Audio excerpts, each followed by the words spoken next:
नमस्कार, मी प्रियांका पाटील. आपण पाहत आहात राष्ट्रीय लोकराज्य न्यूज, निर्भीड बातम्यांचे व्यासपीठ.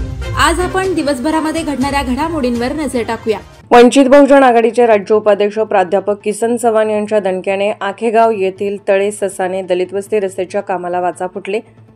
शेवगाव तालुक्यातील मौजे आखेगाव तळे ससाने दलित वस्तीकडे जाणारा रस्ता दुरुस्त करून मिळावा याकरिता शुक्रवार दिनांक 4/7/2025 रोजी वंचित बहुजन आघाडीचे राष्ट्रीय सदस्य तथा राज्य उपाध्यक्ष प्राध्यापक किसन चव्हाण यांच्या कुशल नेतृत्वाखाली व शेवगाव तालुका अध्यक्ष शेख प्यारेलाल भाई यांच्या मार्गदर्शनाखाली शेवगाव पंचायत समिती येथे मौजे आखेगाव तळे ससाने दलित वस्ती येथील त्रस्त रहिवासी तसेच वंचित बहुजन आघाडीचे कार्यकर्ते पदाधिकारी यांच्या भरगच्च उपस्थितीत जोरदार आंदोलन करण्यात आले.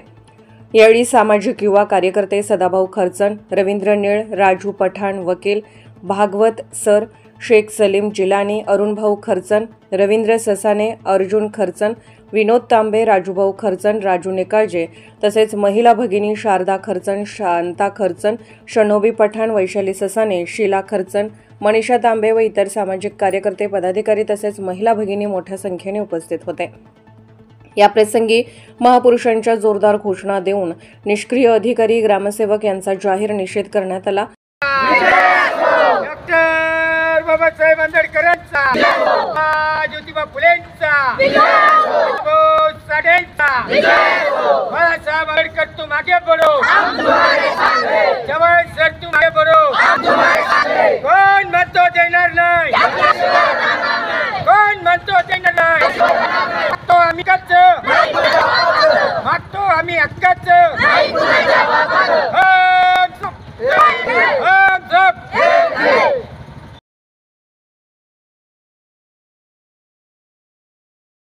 आपल्या कणखर भाषणात राज्य उपाध्यक्ष प्राध्यापक किसन चव्हाण यांनी निष्क्रिय शासनाचा खरपूस समाचार घेतला तसेच आपल्या प्रतिक्रिया व्यक्त केल्या.